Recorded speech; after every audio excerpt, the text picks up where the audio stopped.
Harold Schoenberg said, Philippe, that most French pianists of the 19th century and most French pianists now incline toward elegance, facility, a shallow tone, and fast tempos. Marguerite Long, I believe your teacher, described her school as lucid, precise, slender. And yet you, and she also says that he said that the tone is not big, and yet I don't see your piano playing as typically French. Is there a typically French piano playing anymore? Or has the LP made that a different world?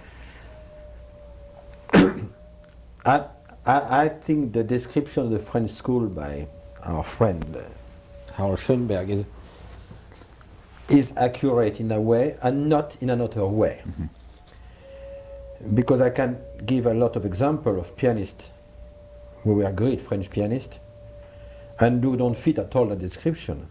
And I think I will start with the greatest one of all, Alfred Cortot, who was very French, and it doesn't fit the description at all of the French school. Truly, frankly, I don't think I fit in that description either. For you have a big tone. Yes, I think. I think you're, yeah. I think so. I think I fare better in larger hall than in small hall. Yes. But this is almost automatic, since you have to play in big halls all the time now, more than in small hall. Yes. I think it's a big change about the way to communicate to the audience. But I don't think there's a question of power. This is just a question of if you have a sound that carries or not. Mm-hmm. That's almost born one way or another. That's right. You're born that way. I know a lot of great pianists and great artists who are not French, but they don't carry the sound because they don't have the possibility of carrying the sound. You made a provocative comment. You said the greatest of all French pianists, Cortot. Mm-hmm. And of course, when one speaks of Cortot, Edwin Fischer, Brendel, German pianists, Russian pianists, American pianists. This is the pianist that today seems to be the most intriguing pianists for connoisseurs and for pianists. And yet, piano playing like Cortot's would be condemned if he played today. Would you think so? This is very easy to dismiss. But I am more fascinated by some of the old recording of Cortot than by some of what I heard recordings made today, where I know nothing's going to happen. It's going to be extremely well executed. I use the word executed in purpose because sometimes it's a deadly execution. Yeah. And the sort of cool perfection, even to the point of being with a very good sound, because I think people are trying to get a sound as smooth as possible today. There's nothing wrong with it. But as I said, I have the feeling that we have an aseptic product. Even in the tempi, people are not playing as fast as they were used to play years ago. Very interesting. They have to be reasonable.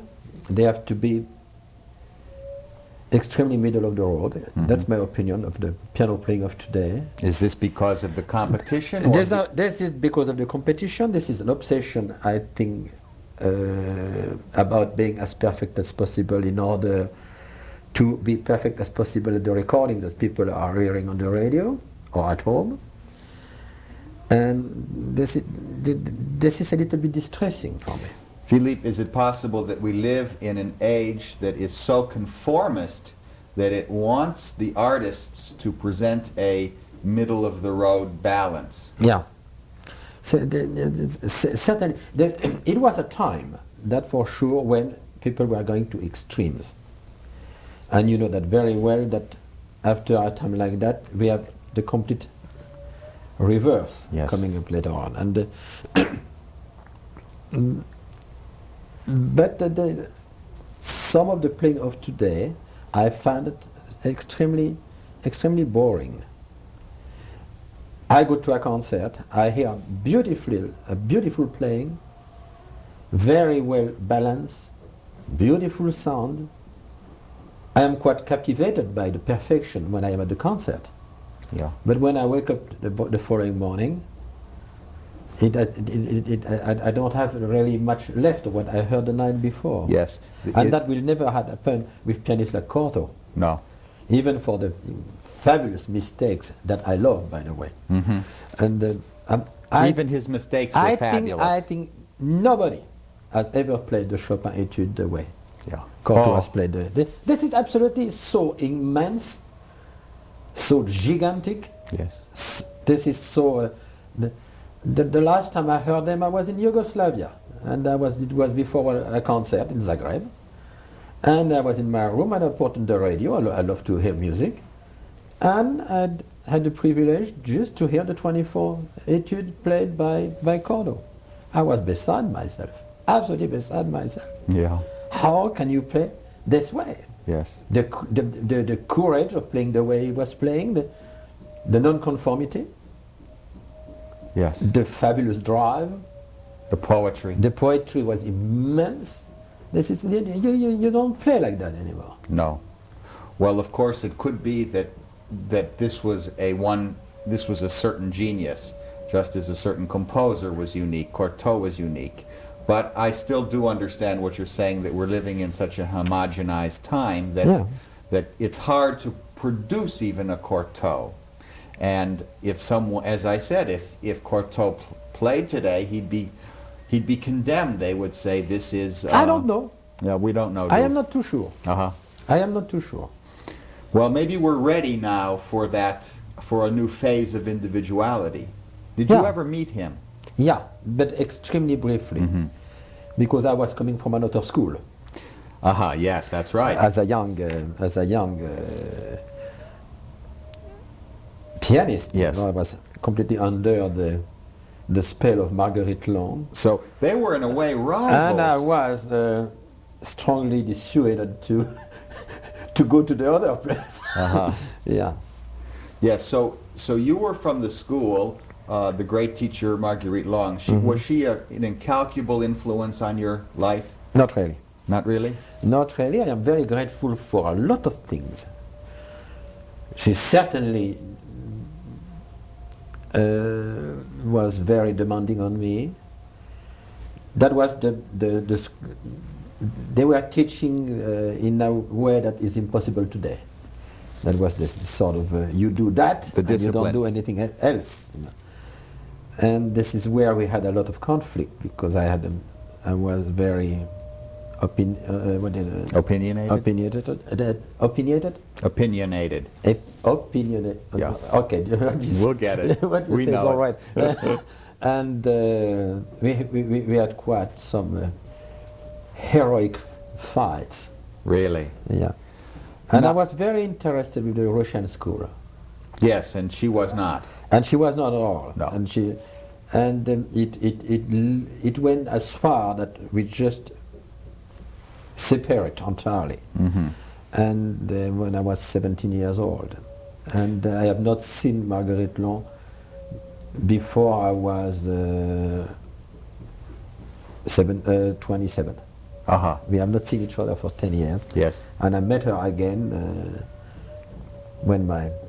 after the birth of my first daughter, and she died 2 years later. But we reconciled. Yes. What did she tell you of her own experiences with composers like Debussy and Ravel? Was there anything that stuck with you as she taught you? I think she was marvelous with Fauré. And I have learned a lot about sound with her, about Fauré, about the way of playing. She was a remarkable pianist. And even at a very late age, she had what I call beautiful fingers. Yes.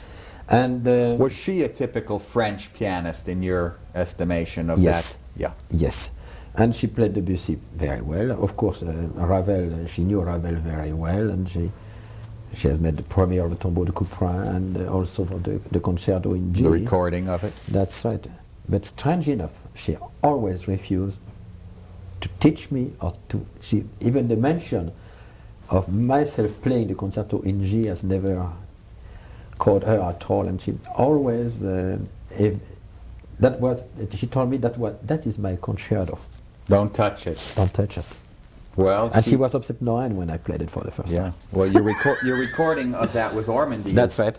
On the That's with the right. Faya on the Yeah. other side Yeah. is wonderful. Yeah, and we talk about that with her later on. How interesting. And yet you have played, and she always said to me, you have played my concerto a lot of times. So there was a little rivalry. Yes, you but that was cute. Do you think musicians in general, pianists, let's say, are exhibit rivalries?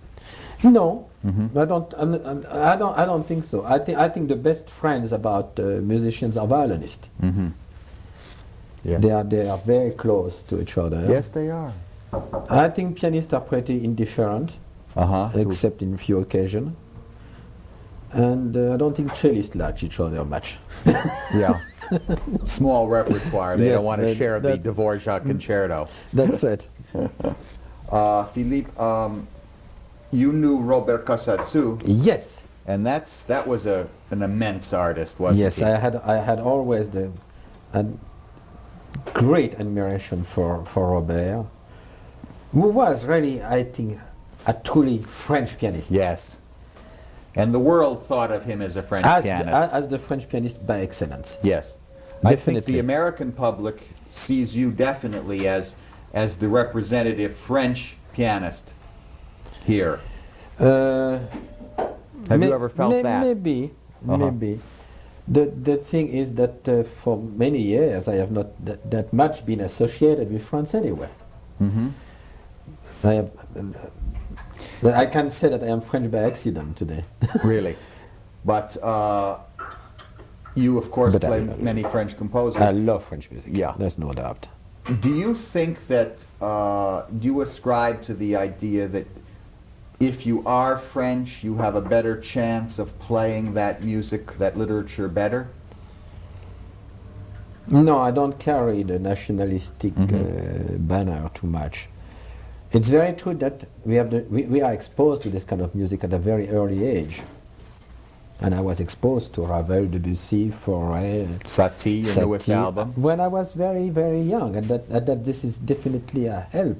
Yes. But one thing is sure that, especially when I'm taking Debussy,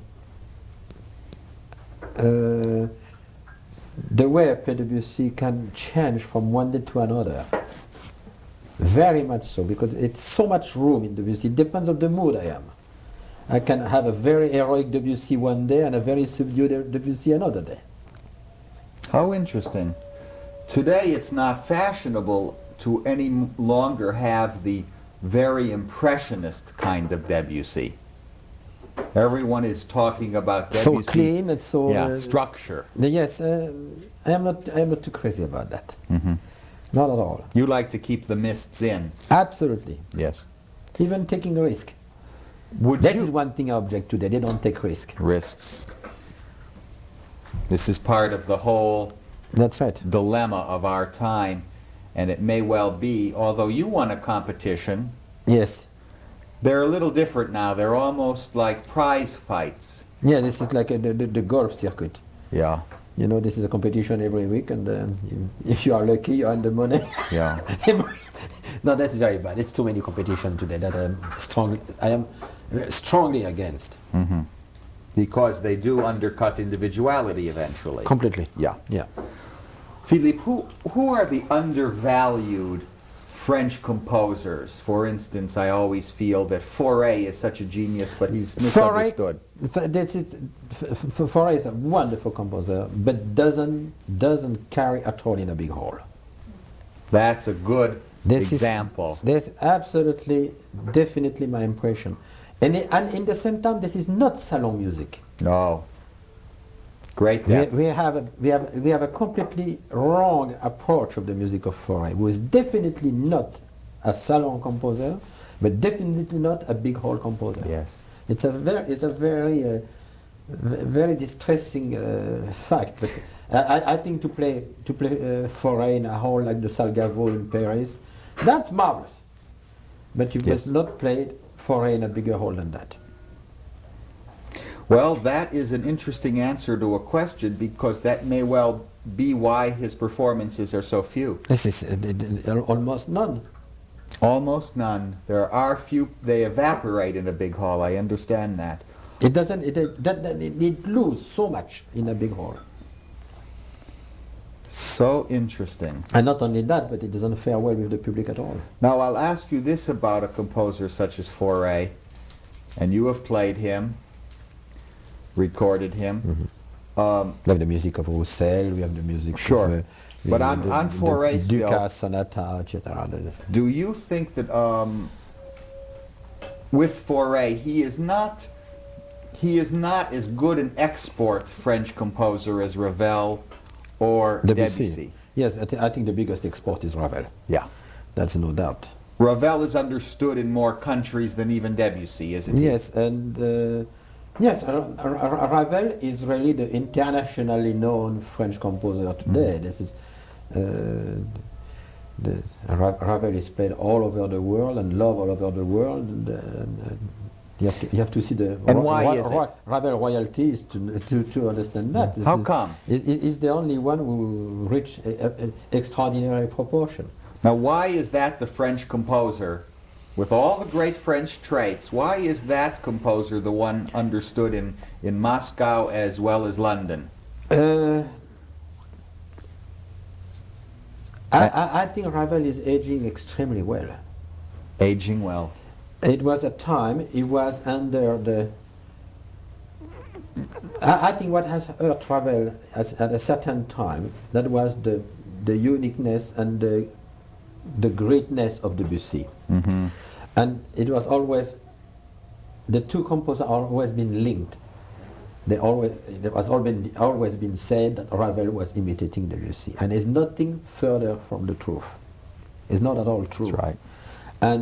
And we have seen over the years Ravel coming up to the point today is eclipsing Debussy. Yes, in performance. In performance, but it's due to the fact that he has written some incredible masterpiece for orchestras. Yes. You know, when you have the Bolero, when you have La Valse, when you have Daphnis and Chloe, you can be sure that you're in forever. Yes, you're in. That's for sure. And the exceptional craftsmanship and the brilliance of orchestration. It was And of course, every pianist the most brilliant orchestrator of all time. Of all time. Yeah.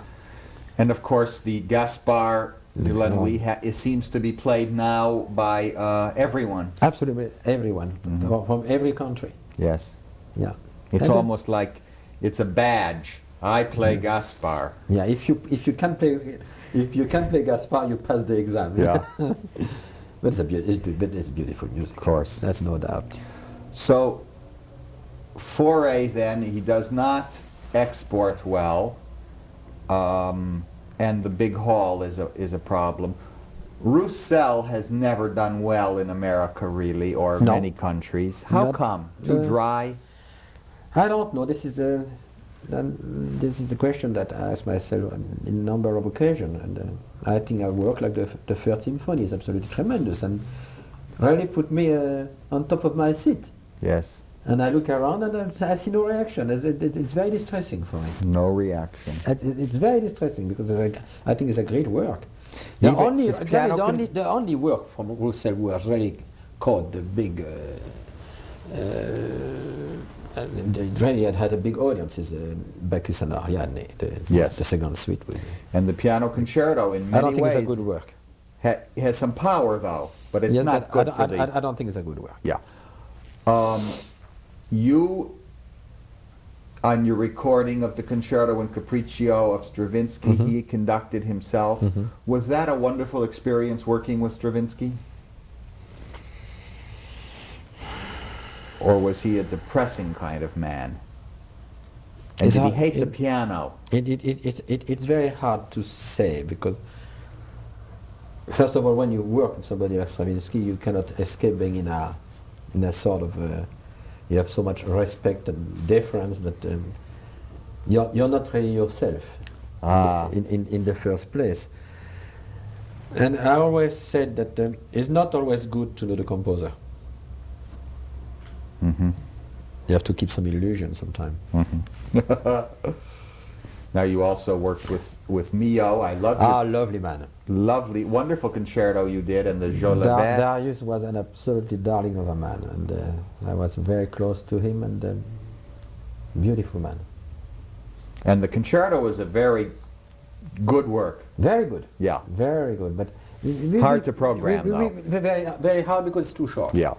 It's very. You could do the Forêt it's very Ballade short. with it, maybe. Yeah. That won't fare very well. No. Unfortunately. And the Jolivet concerto, that's an underrated composer in many ways. In many ways, and I can understand why, because it was at Jolivet is as we said in French, is a composer of a charnière, you know, when you are between just at the between what you are writing yesterday and the way you are writing Yes. today, and that was the case for Jolivet, and his concerto is very good. Yes. I like the piece very much. Very good piece. But it was written at the wrong year, I think. Mm-hmm. Hmm. Now, speaking of concertos, you have recorded an immense amount of concertos, from the Bartok 1 and No, 2 and 3. 2 and 3 to the Stravinsky Yeah. to Mio to Jolivet to Saint-Saëns, even number 1. 2, 3, 4, 5. Yes, but I mean And all nobody the plays work for piano and orchestra too. the Grieg, the Faya Nights, the Ravel Rachmaninoff. concerto, the Liszt, both Liszt concertos. I Yes. mean, it's an immense repertoire. The you name it, the Grieg, on and on. Is this one of the prerequisites of a great career? Not only a great recording career, but you must have those orchestral appearances to make a big career. I think everything goes together.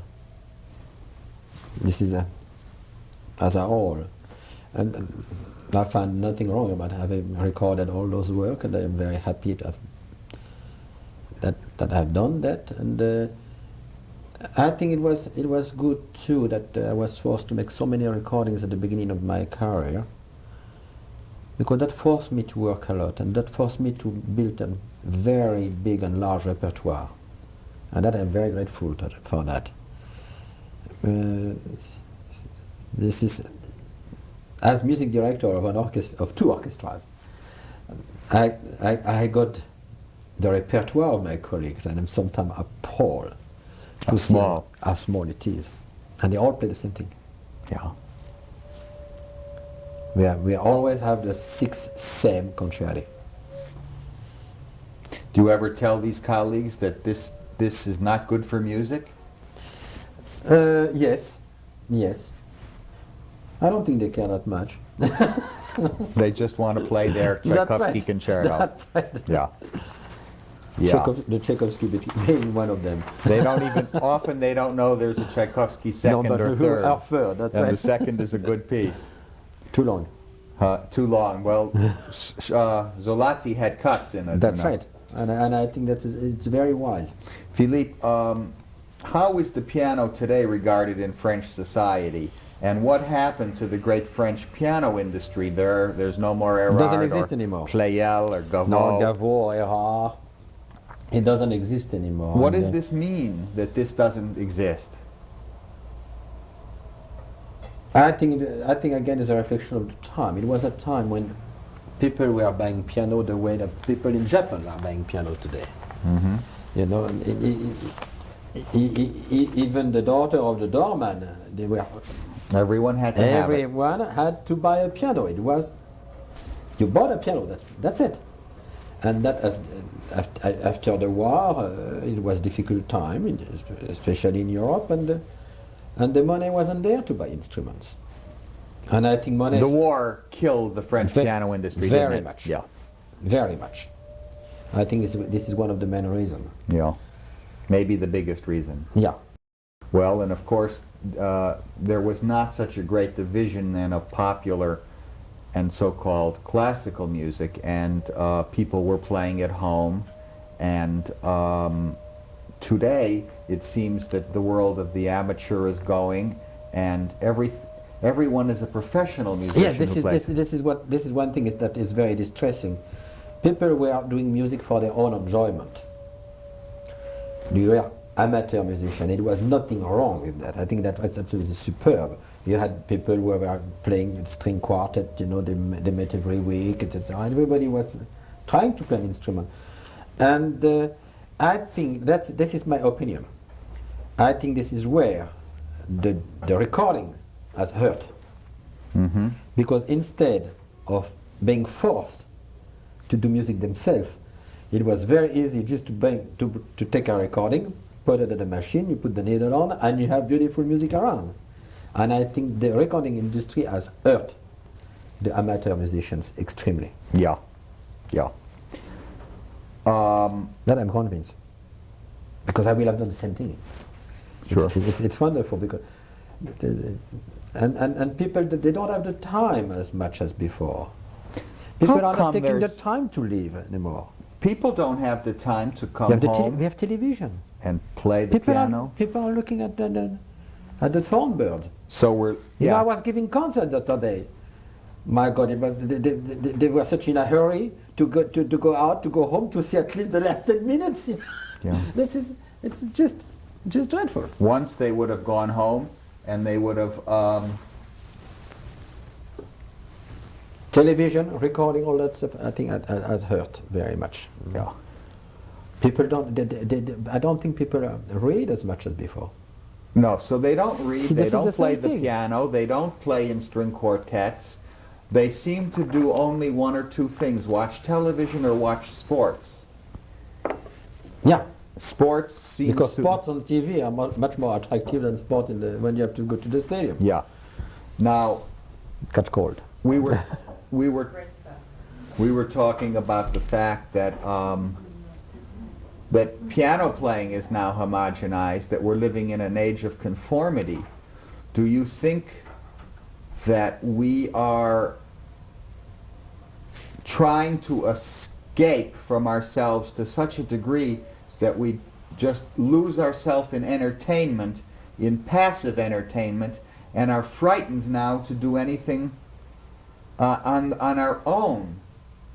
Obviously, jogging is not really a very important thing to do on your own. It isn't comparable to... Yes, I don't call that entertainment. Right. At least that did when you see them. Well, that's an addictive high. That's it. The oxygen going to the brain, and you think, wow, you're feeling great.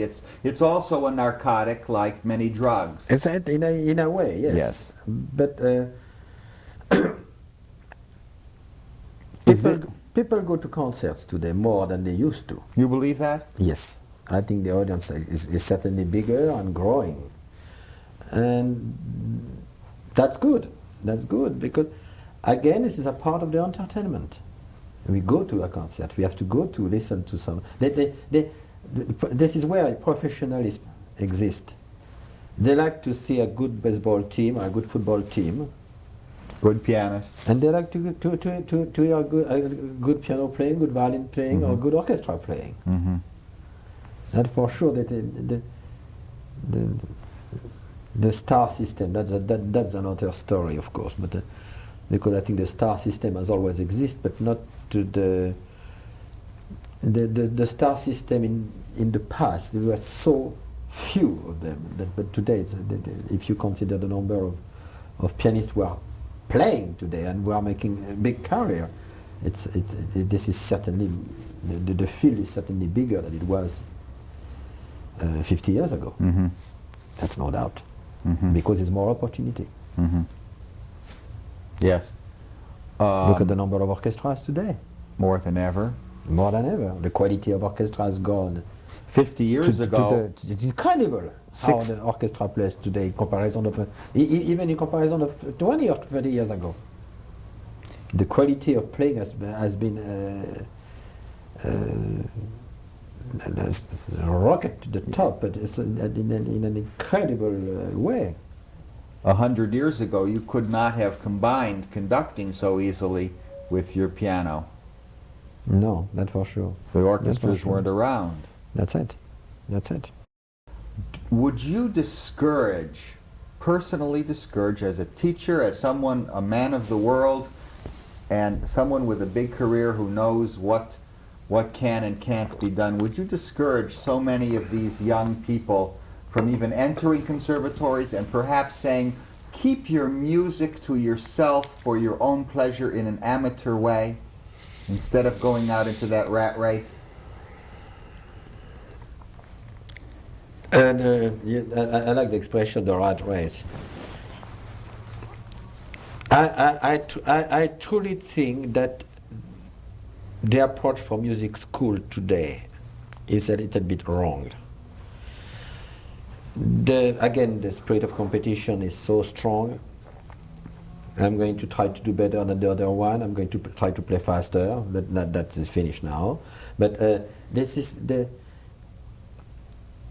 I don't think that love for music is really developed through the big school of music today. Mm-hmm.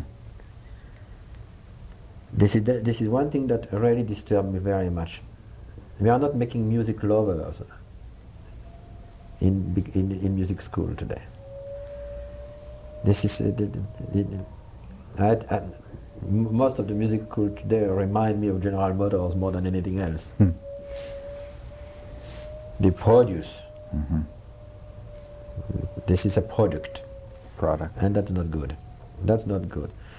And if I have to say something to young musicians, I will say that don't always take the piano, take another instrument. When we see the incredible shortage today of good strings players. Wonderful, yes.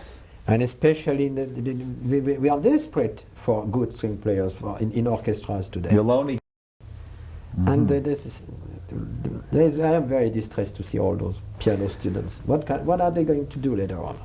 Philippe, you've had a... They are like rabbits. Yeah, like rabbits. Good, put that in.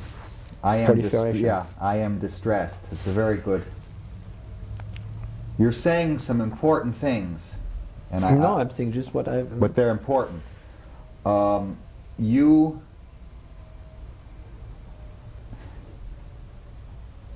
You have had a worldwide career. You play in America, you play in Europe, you play in Japan, you conduct.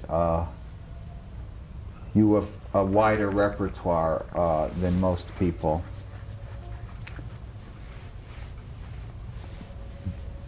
In your travels, have you felt in different countries, for instance, how should a government participate in the arts? For instance, in the United States, this country, the richest in the world, the United States, spends less money on the arts than in any other Western country. Yeah, there's nothing wrong with that. Nothing wrong with spending less? The involvement of government in music can be very distressing. So I think that too. I think the way orchestra as art are supported in this country through the tax deductible system, it's a very good system. It has proved to be good in the past, and I hope it's going to be good in the future. That I am not saying that the government is doing its share. I don't think they are doing enough. I think they can do a little bit more. But I'll be very annoyed if they pass a certain quota. This is exactly the same way that they have to. I think government and cities have to help their own orchestras more, but not to the point of being very heavy. And this is, of course, the system is completely different than the European system.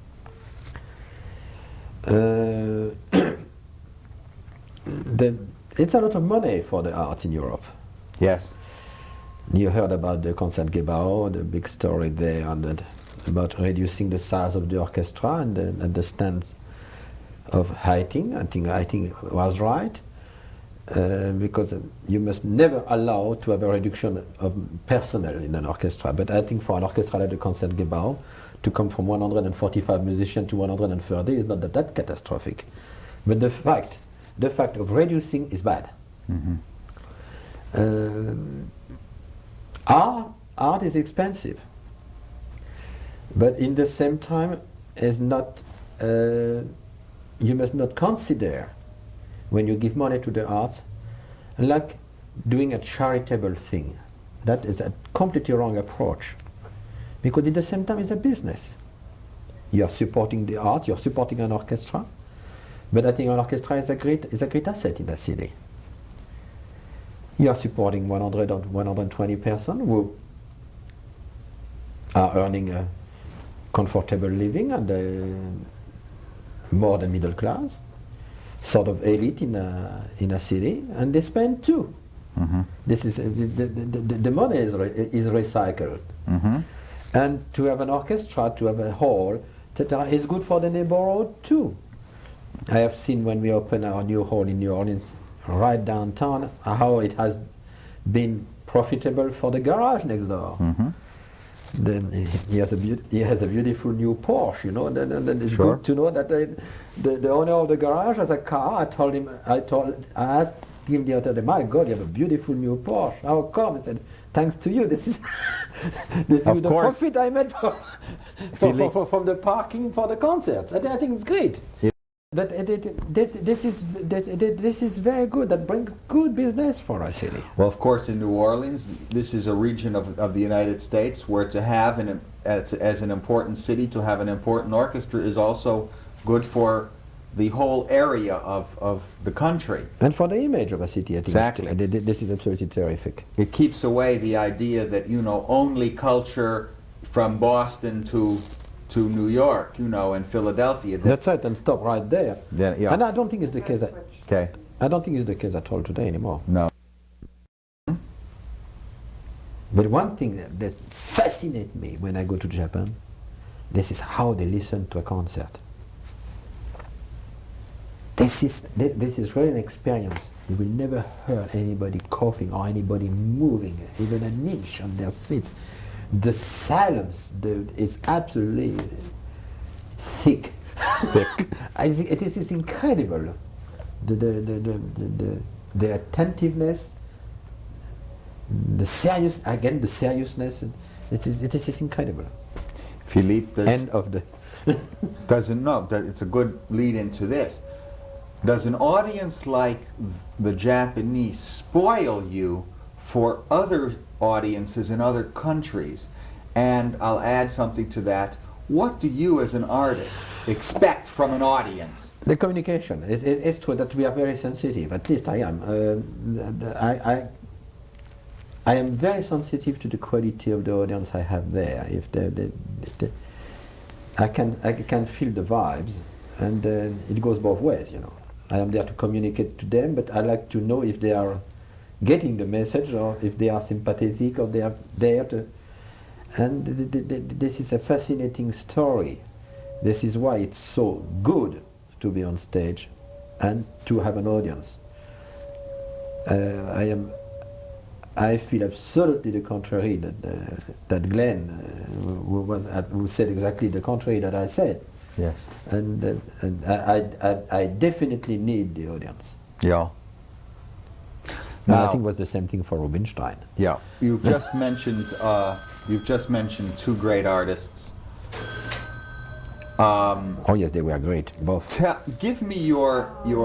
It's so different. They're not the occupants, we're just borrowing it. Did you know either Rubinstein or Gould? Talk to me a little about Gould and his playing, and Rubinstein and his playing. Because again, these were two fantastic individuals in an era where. I have been always very close to the Rubinstein playing, because this Yes. this sort of The grand. of enthusiasm, the grand way, not always careful, but never indifferent. Mhm. That and the extraordinary joie de vivre, to the point of being maybe sometimes distracting. But at least he was a man who loved what he was doing, who was so enthusiastic, so free, so devoid of problems. And I think he was an exceptional artist. And Glenn, in his own way, was, I hate to say, was the same, but I love the sound of that. There was a very particular sound, and Yes. the articulation of Yeah. Glenn Gould was absolutely exceptional and cannot be imitated. No. This is one thing I like about him. He played the way Glenn Gould played, and with no possibility of imitation. He was unique. Yeah. That's And it won't be repeated. That's it. Won't be repeated. It's only one of a kind. one of a kind. But what about the individual artist? How does he just continue conducting, playing the piano? To ban a paint? country because of their political reason, I always said that if I have to stop playing in countries that I am not too happy about their government, I'll be almost unemployed. But no, you played in. Well, that's a good point. yeah, This because the artist No, you artist must really not- has no territory except art. I think the biggest links and the most interesting peace movement is through art. Mm-hmm. Because I think relations between country, exchange of artists, is the best thing that can happen. If you remember, when it was some improvement in the relation with Russia, the first people to go there were artists. Yes. There was the same thing with China. Good points. Musicians were about the first to go Good there points. as ambassador of goodwill. And music is great because this is the international language. You don't have to learn the language. Mm-hmm. This is the direct, immediate communication. Have you played in the Soviet Union? Yes, I was there 3 times. And the audiences are They are wonderful. good. They are wonderful, very warm, very, very sensitive. I regret I don't go there anymore because we know all the problems. You said an important thing before, Philippe, which was if you started banning countries, you'd be unemployed. Let's talk for a second about the business of music. How does one sustain and create and develop a career?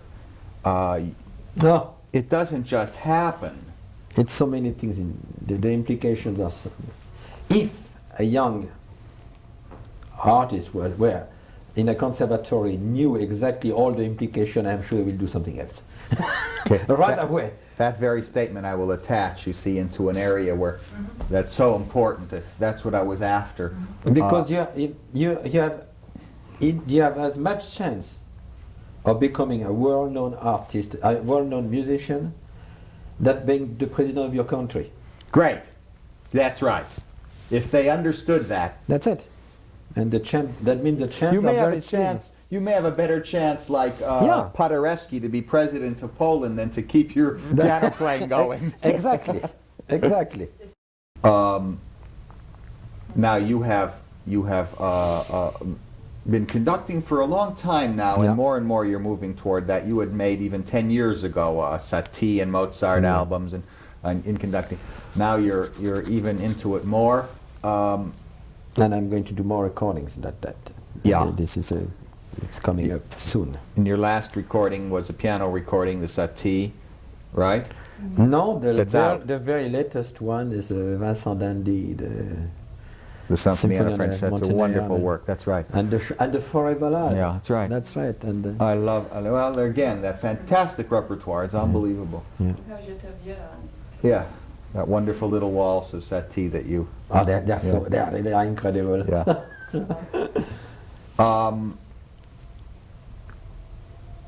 As a pianist, how are you dividing your career? Don't you have problems after conducting a lot? No. You don't have any muscular No, difficulties? I am very fortunate because that was one of my concerns, one of my worries. Mm-hmm. I had a little bit of problem with that in the early stage of my career. as a conductor, but has disappeared entirely. Now This you're, is after conducting a concert for 2 hours, even in a day when I have 2 rehearsals, I can then sit down at the piano and play. It doesn't hurt me at all. I want to ask you this. Did you move toward conducting? First of all, I want to establish this fact that in the world of specialization,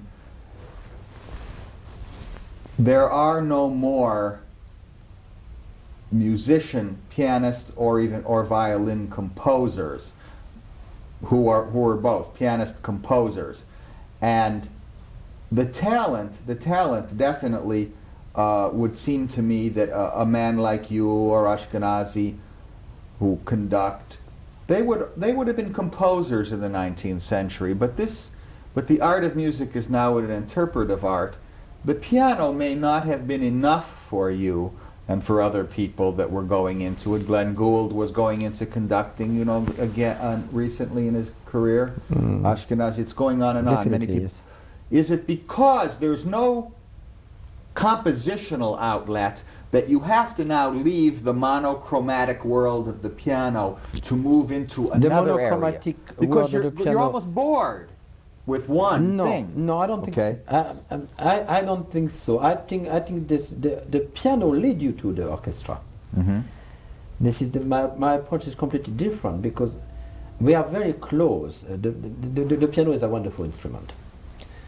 You can play 10 notes because you have 10 fingers together, and the range is immense from the bass to the very top. Higher to than the orchestra's range. Yeah, this is absolutely amazing, and I think pianists are very well equipped.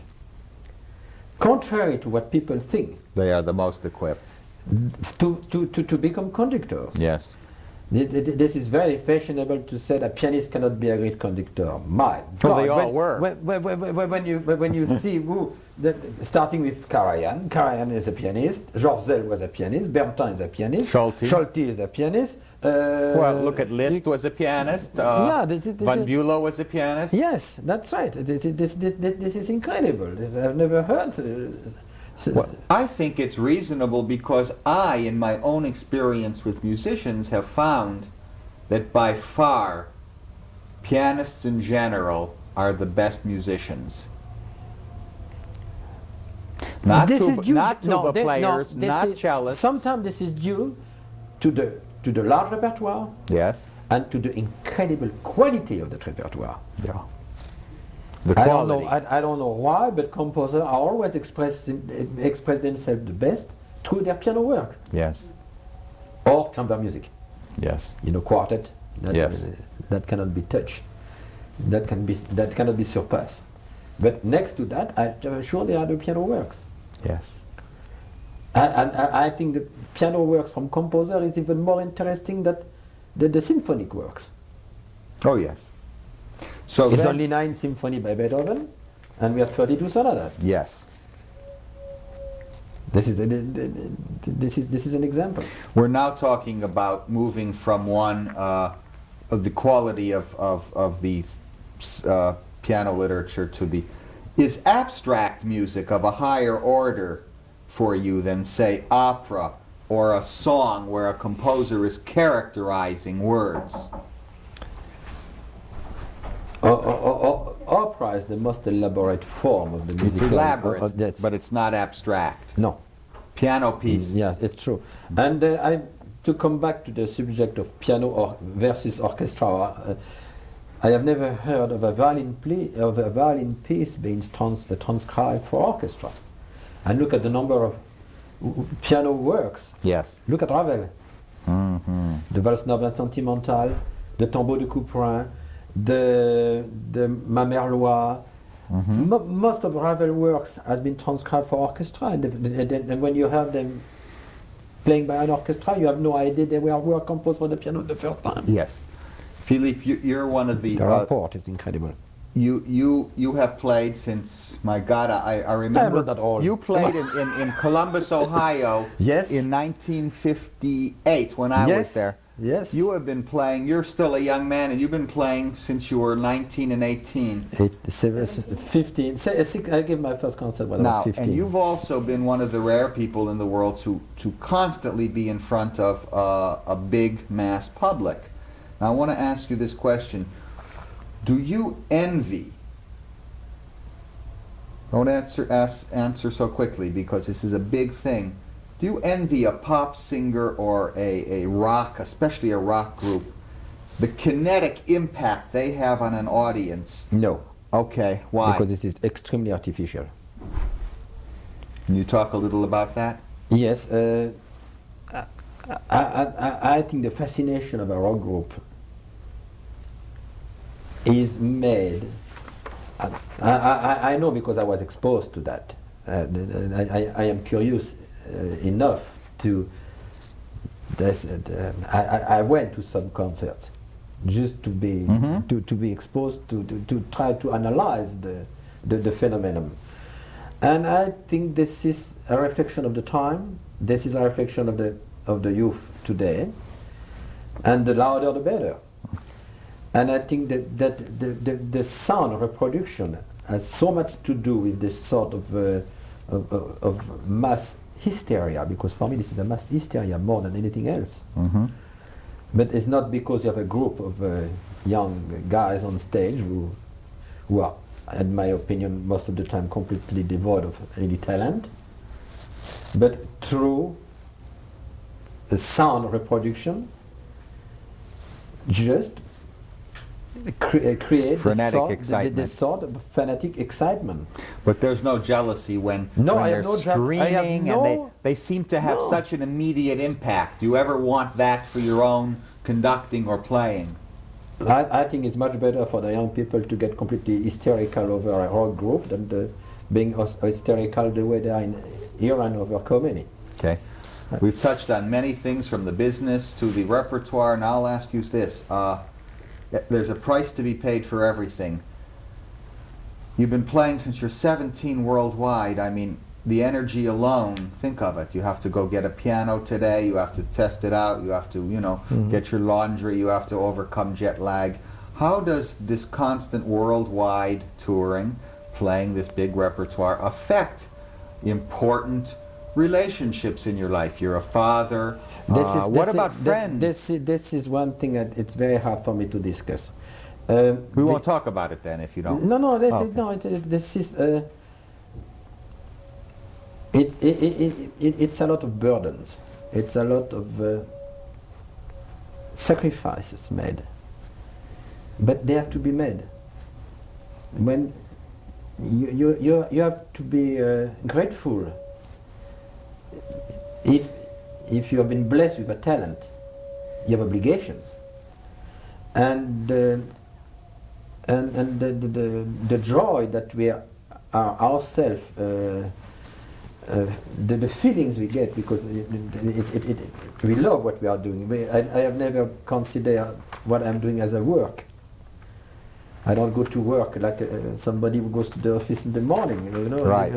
and get bored all day and come back tired. And we are tired for such a wonderful reason.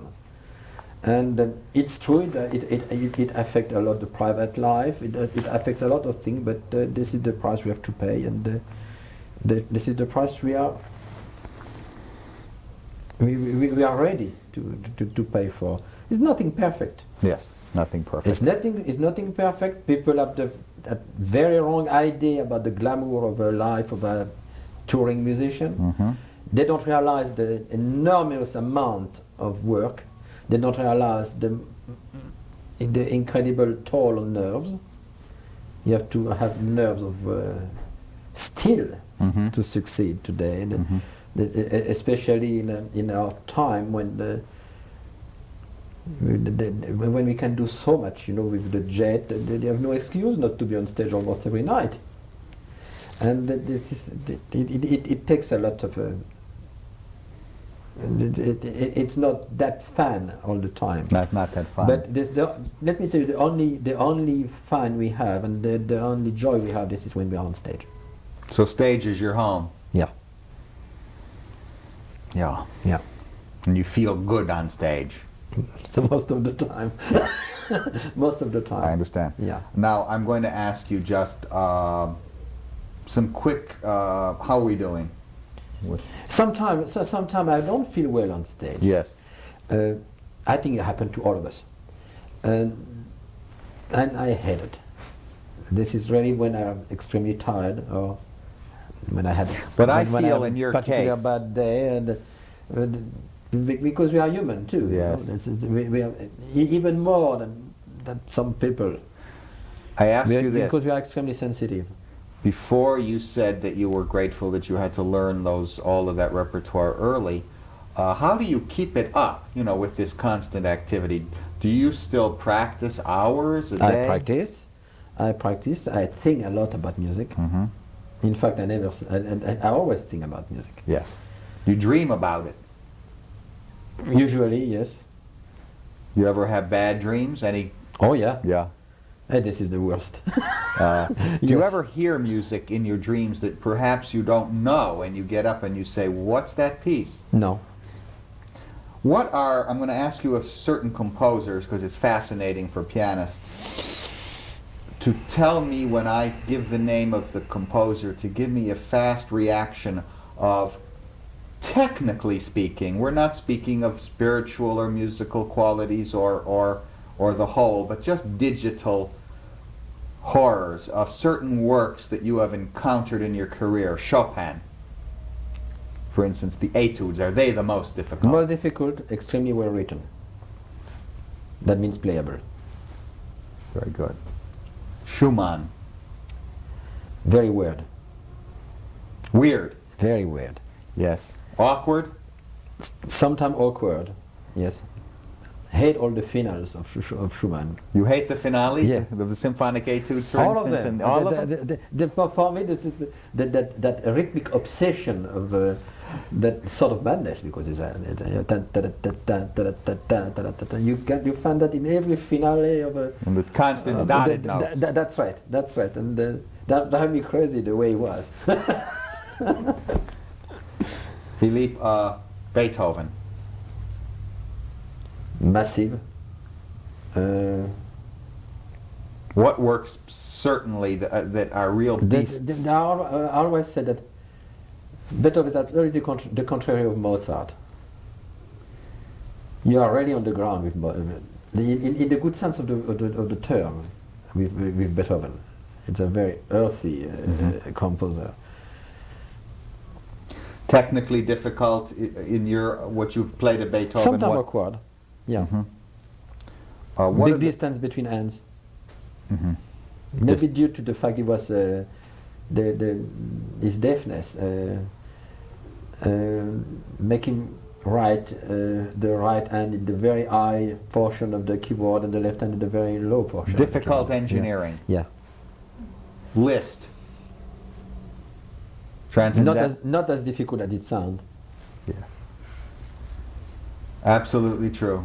Except a few works. Yes, except you that you touch with. Mephisto is harder than it sounds. Definitely. Yeah. Yeah.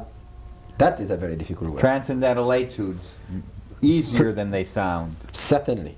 Much easier than the Chopin etudes. Certainly. Brahms Paganini, Awkward. he's awkward always, isn't Very he? much. Very much. Yeah. Not to be played too fast. Ravel. Extremely Oh wait, that's difficult. one. Brahms, not to be played too fast. Yeah. Wonderful, wonderful. Ravel, great piano composer. Fabulous. Absolutely. He pushed the technique to the limit, not only in his piano works, but in the orchestra works too, but never unplayable. Never unplayable, but sometimes, Philippe, a little perverse, like those glissandi and the Alvarado which you play. Yes, the bleeding aspect of The bleeding. yes, but I like to stress that you're not forced to play the glissando in third anyway. Mhm. That was with with Ravel's blessing, because he knew that in some pianos it's not possible to do. Yeah. So, He was very practical man yes, that way. Yes, in that way, yes, and it's not necessary to hurt yourself. Does Debussy more demand... Very difficult. Very difficult. Very difficult. The liquid sound, certainly the most impressionistic of all the composers. Now, wouldn't you say that of all composers, the quality of the piano must be highest to make Debussy come out? You can get away with a poor quality piano in Liszt, even Beethoven. For those composers, yes, but a bad piano for Debussy is a catastrophe. Yeah. And to work on Debussy with a bad piano is impossible. Yeah, I don't like bad pianos anyway. Yeah. Are pianos getting worse today, in the last 20 years, let's say?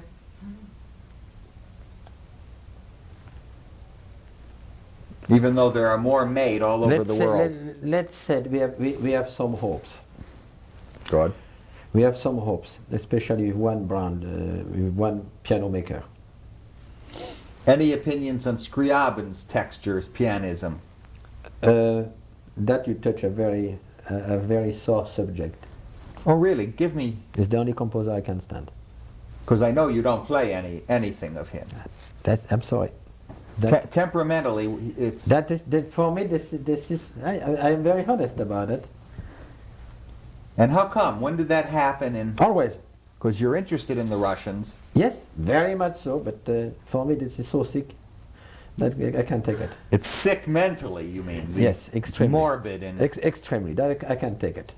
Even the eroticism, it doesn't mean anything to you? But the eroticism? It doesn't exist? It does a lot to me, but I don't need the music for it. Uh-huh. Rachmaninoff's pianism. Ah, fabulous. Fabulous. So well written, so grand, and so easily dismissed.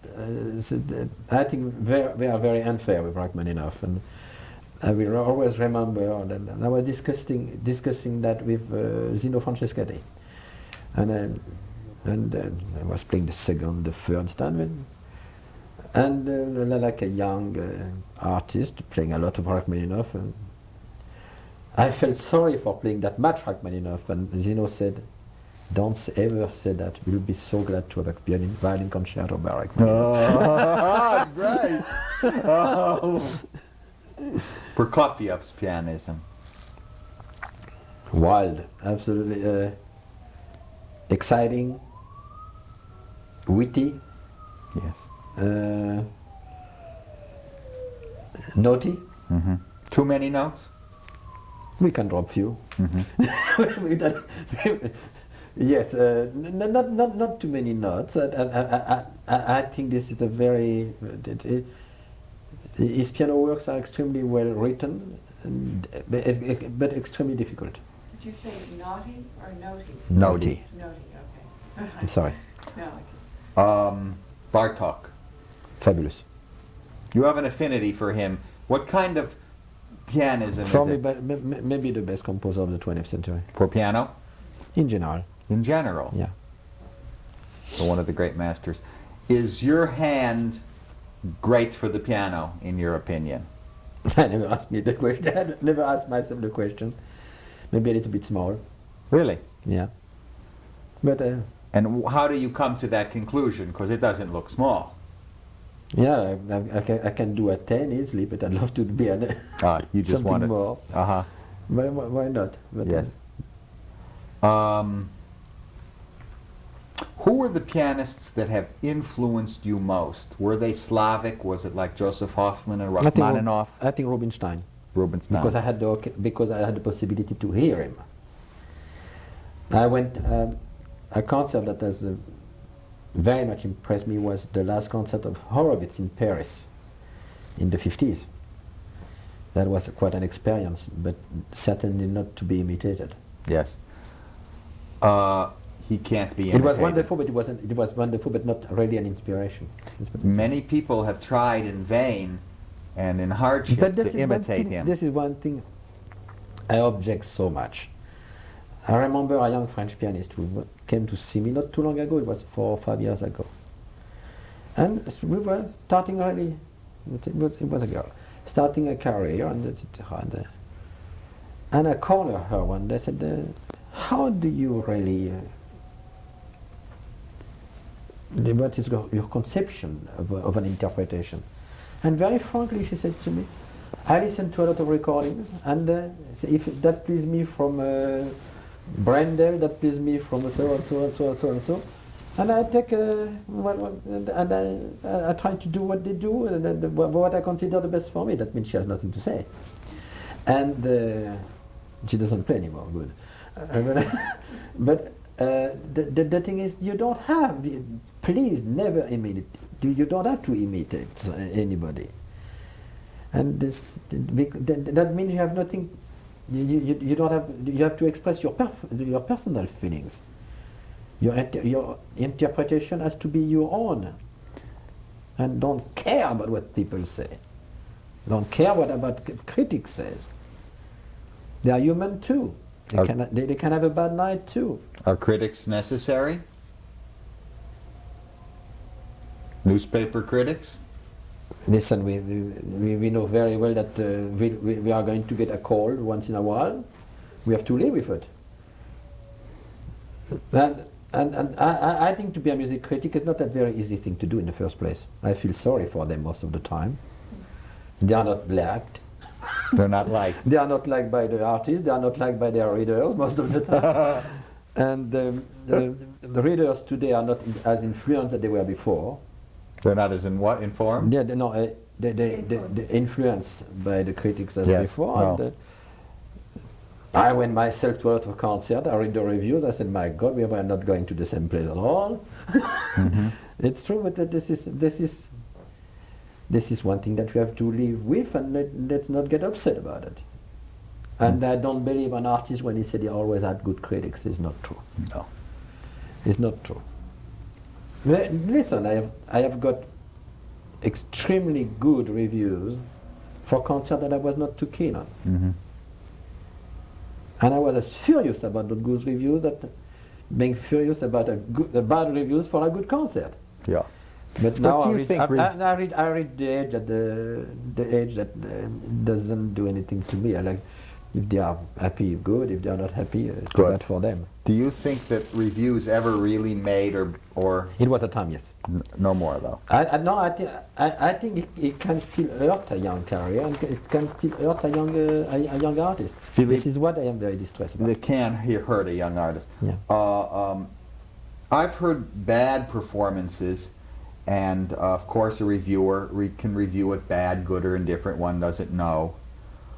But this is an interesting fact. We almost live in a time of such tameness. Some audiences, they're getting up there afterward. Polini plays the first half. They're screaming. It's almost like, he's the fashionable one right now, and they're screaming.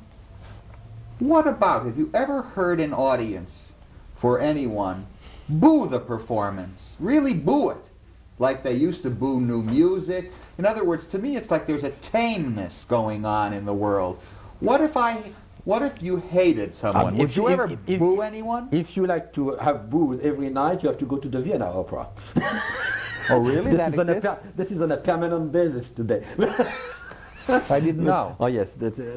I think opera audience are the rudest audience in the world today, and they are not improving. This is incredible. Mm-hmm. How are we doing here? Okay. What are some of the most successful pieces in your repertory? Meaning, I don't know. Okay, because Rachmaninoff once answered for sure. He said the Liszt Sonata, the Appassionata, Mm-hmm. Chopin, always Chopin. Chopin, certainly. I feel extremely comfortable with Chopin. And a concerto I feel extremely comfortable with. And that a concerto that I never practice. Isn't it great? Over the years, and I play it all the time. And What? Is the Ravel Two Hands. I feel like It's yours. This is incredible. It's not Long's, it's yours. This is so wonderful to have at least one piece when you feel so comfortable, so at ease, so at home, This is great. The left-hand concerto can't be comfortable for anyone. No, it's not. It cannot be comfortable. Period. Maybe unless you distribute it for two hands. This is why usually I play the two concerti in the same program, because I know at least I have one when I feel very comfortable. That's great, great. The Beautiful work, by the way. in France. And what is the Ravel Academy in your life? It was a beautiful part of my life because I am not there anymore, because I had the chance to work with young people who were extremely talented. And of course your parents were talented. During the years I was there, I think that was really beautifully producing years. When you see all the young artists who were at the Maurice Ravel Academy, with Nadia Salano-Sonnenberg, we have Boris Bloch, we had Cécile Licade, all the young artists who are in front of the public today have been at the Ravel Academy. That was great years, and by teaching I learned a lot. Yeah, by teaching you learn a lot. Yeah. Are you nervous when you go out on stage? Oh God. More nervous conducting or playing the piano? It's a different kind of nervousness. When I play the piano, I am very worried about myself. When I'm going on stage to conduct, I am worried about myself, but I transferred a lot of my worries to the musician of the orchestra in my mind, because I am helping producing the sound. I am not producing the sound myself. I think it's nothing more threatening than to go on stage and having to play a concert in your own. Of your own? Yeah. No one else there but you and the piano? Yeah. That big masculine instrument? Yeah, but I love it. You love that piano? I love to be frightened. You love to be frightened? Yes. What does that mean? That means that it was a time that I had so much stage fright that it was detrimental, because I was just panic. Until one day I said, my God, this is absolutely ridiculous. You have this stage fright. Let's try to make peace with it. You will always have it, but let's not be destroyed by it. And we are reaching quite a satisfying agreement. Fear and you are working together now. That's right. That's Ravel right. talks about how he channeled his fear. Yes, I heard about that. I know, Energy, but yeah, but God, I think it's not Philippe, easy. go. I thank you. You've been wonderful. This is going to read so beautifully.